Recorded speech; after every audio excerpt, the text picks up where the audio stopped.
Mesdames et messieurs les actionnaires, merci beaucoup pour cette riche moisson de questions importantes. Nous sommes sensibles à la possibilité qui nous est donnée d'échanger avec vous.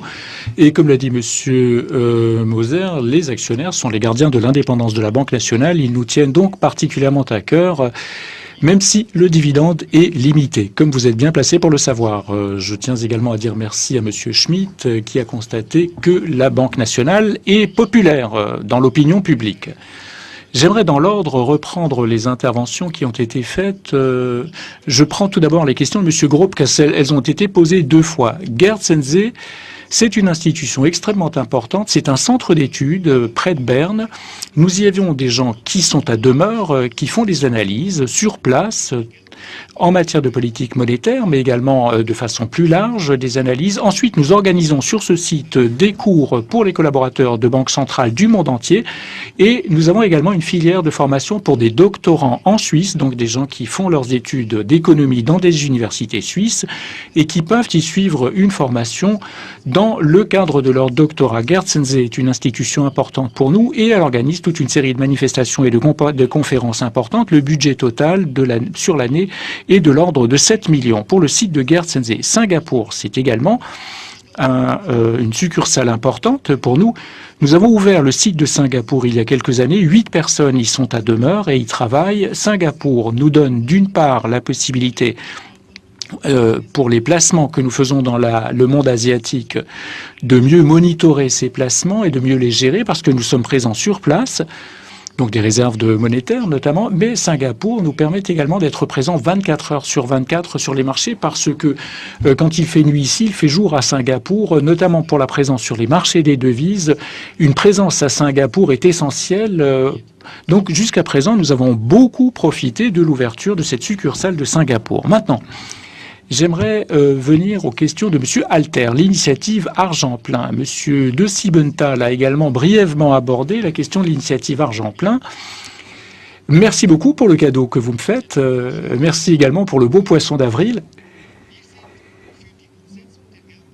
Nous sommes responsables de la mise en œuvre de la politique monétaire, mais nous n'avons pas besoin d'instruments supplémentaires pour gérer de façon efficace la politique monétaire. Nous sommes convaincus de disposer de tous les instruments nécessaires pour ce faire. Et comme le Conseil fédéral, nous pensons que l'initiative Argent Plein est superflue, nous n'en avons pas besoin. Je détaille brièvement ce point parce que ce point a émergé à plusieurs reprises dans la discussion. Le système dans lequel nous fonctionnons est un système efficace, un système qui fonctionne. Donc il ne faut pas se lancer dans une aventure du type Argent Plein dont on ne connaît absolument pas l'issue ou le résultat. Nous sommes convaincus que l'argent plein n'augmenterait pas la stabilité financière en Suisse. Il y aurait au contraire la possibilité de voir des banques prises d'assaut, de perturber les cycles économiques, et nous sommes convaincus que la stabilité financière et la sécurité des placements des déposants seront nettement mieux protégées si nous avons des dispositions en matière de liquidité et de capital qui sont rigoureuses, comme le pratique l'Institut d'émission et la Suisse en général depuis des années. Pour les acteurs économiques, cette initiative Argent Plein ne serait pas bonne non plus parce qu'elle asphyxierait le crédit. Et nous sommes convaincus qu'en matière de politique monétaire, l'initiative Argent Plein serait également une entrave. Nous ne pourrions pas mettre en œuvre une politique monétaire comme nous le faisons maintenant. Et enfin, point important, si nous mettons en circulation l'argent sans dette, c'est-à-dire que nous offrons directement de l'argent à la Confédération, aux cantons et aux citoyens, il est presque certain que nous allons totalement politiser la Banque nationale, donc s'en serait fait de l'indépendance de la Banque nationale qui serait définitivement compromise. Maintenant, M. Schneider, concernant les placements en devises, la taille du bilan, le volume du bilan et les risques d'inflation que cela génère selon lui. Constatons tout d'abord que la taille du bilan, j'ai déjà eu l'occasion de le dire dans mon exposé, la taille du bilan n'est que le résultat de la réaction à la crise de ces dernières années. Il y a eu une forte demande de francs. Le franc a été très demandé. Nous avons satisfait cette demande et en contrepartie, nous avons acheté contre franc des devises étrangères, des monnaies étrangères. Si nous ne l'avions pas fait, le franc serait apprécié beaucoup plus, il y aurait des effets déflationnistes en Suisse et la situation économique serait nettement plus mauvaise. qu'elle ne l'est actuellement. Que va-t-il se passer dans le futur si la demande de francs devait baisser, si la pression inflationniste augmentait en Suisse? Évidemment, la Banque nationale se devra de réagir. C'est notre mandat. Notre mandat, c'est de garantir la stabilité des prix.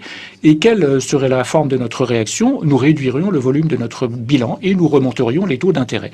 Notre mandat demande que dans de telles situations, nous intervenions, nous réagissions. Monsieur Ether nous pose la question concernant l'expansion du bilan, donc la création de monnaie par la Banque nationale.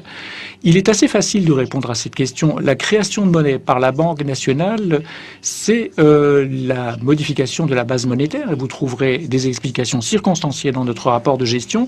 C'est le total de la variation du numéraire en circulation et des avoirs de virement ou des dépôts à vue auprès de la Banque nationale. C'est cette différence qui fait la création monétaire de la Banque nationale d'une année sur l'autre. La question de M. Kellenberger, il me posait plusieurs questions en fait.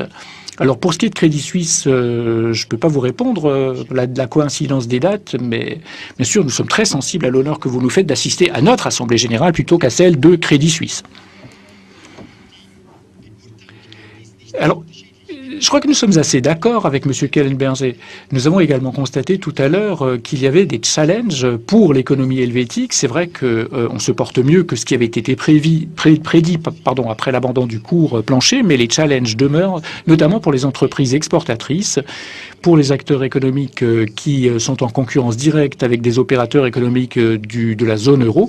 Il faut ici, de façon dépassionnée, relever que d'une part, la Suisse s'en tire plutôt bien, elle fonctionne, mais il reste pas mal de défis à relever pour les entreprises et les acteurs économiques. L'inflation reste à un niveau très bas. Nous avons une définition de la stabilité des prix qui est ainsi faite que l'inflation il y a stabilité des prix quand il y a inflation inférieure à 2%, mais une inflation positive. Quant à la question de M. Kellenberger concernant le monopole de l'État pour battre monnaie et la numérisation et les monnaies privées, la numérisation va impacter l'ensemble des acteurs sociaux et tous les opérateurs économiques devront faire face à la numérisation, la société dans son ensemble également. Mais je suis certain que le monopole de l'État en matière de monnaie restera déterminant et que les monnaies privées n'ont pas vocation et ne pourront pas remplacer les monnaies d'État. Tout d'abord, ce n'est pas simple pour un créateur privé de monnaie de susciter suffisamment de confiance pour justifier l'investissement dans des montants importants dans cette monnaie privée. Donc, que l'on commence à faire du crédit dans cette monnaie privée, qu'on conclut des contrats de travail dans cette monnaie privée, des contrats libellés dans cette monnaie privée. Je suis certain qu'il y aura également le franc à l'avenir. Nous avons le numéraire, l'argent comptable, et il y aura peut-être un franc numérique d'ici quelques années, mais ce n'est pas demain la veille. Question suivante.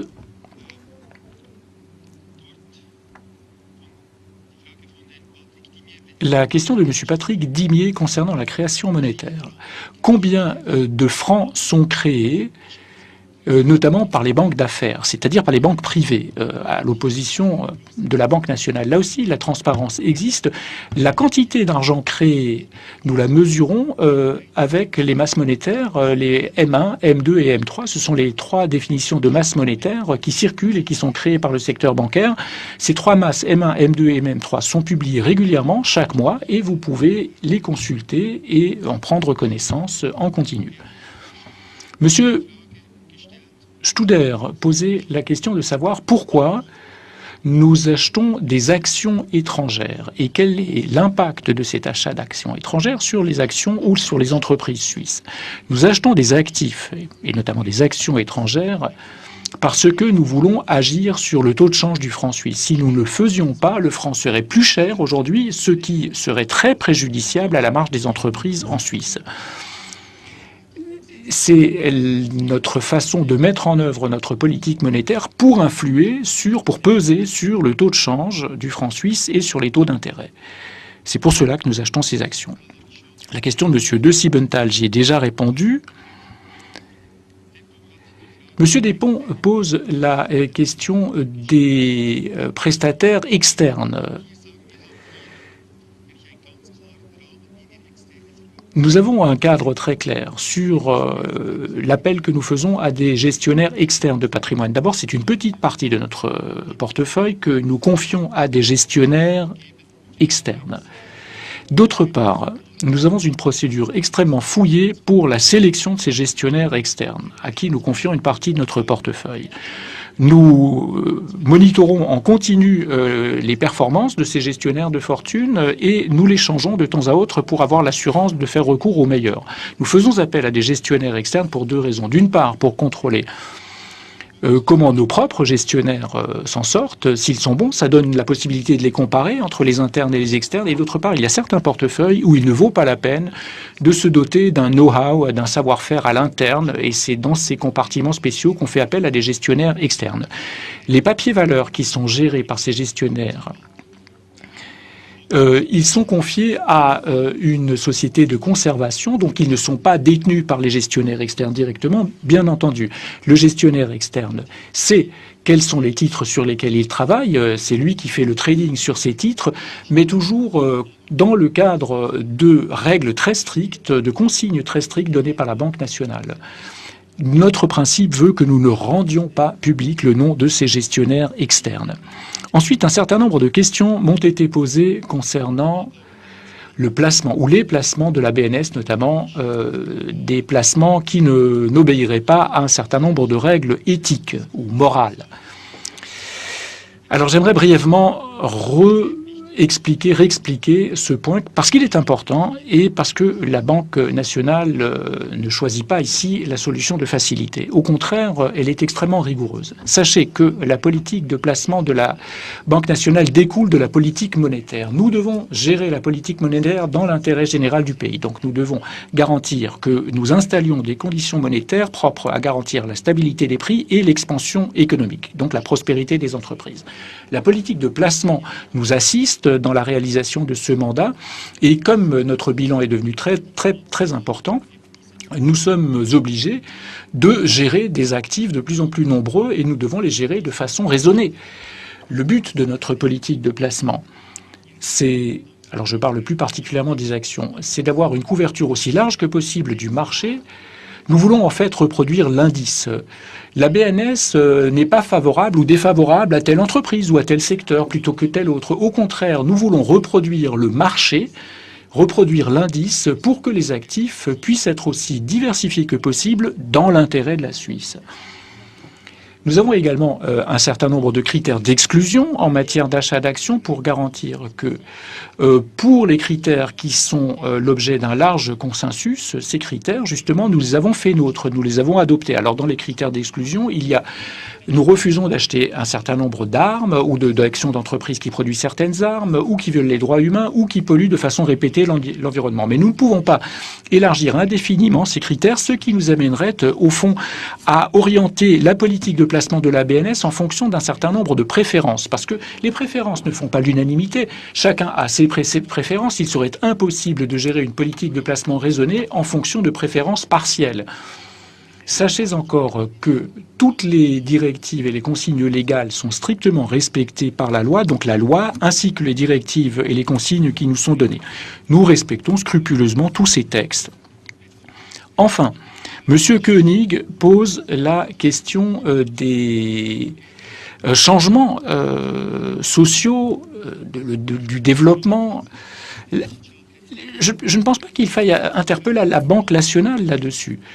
Nous avons un mandat qui est extrêmement circonscrit. C'est la politique monétaire. C'est cela que nous sommes chargés de mener.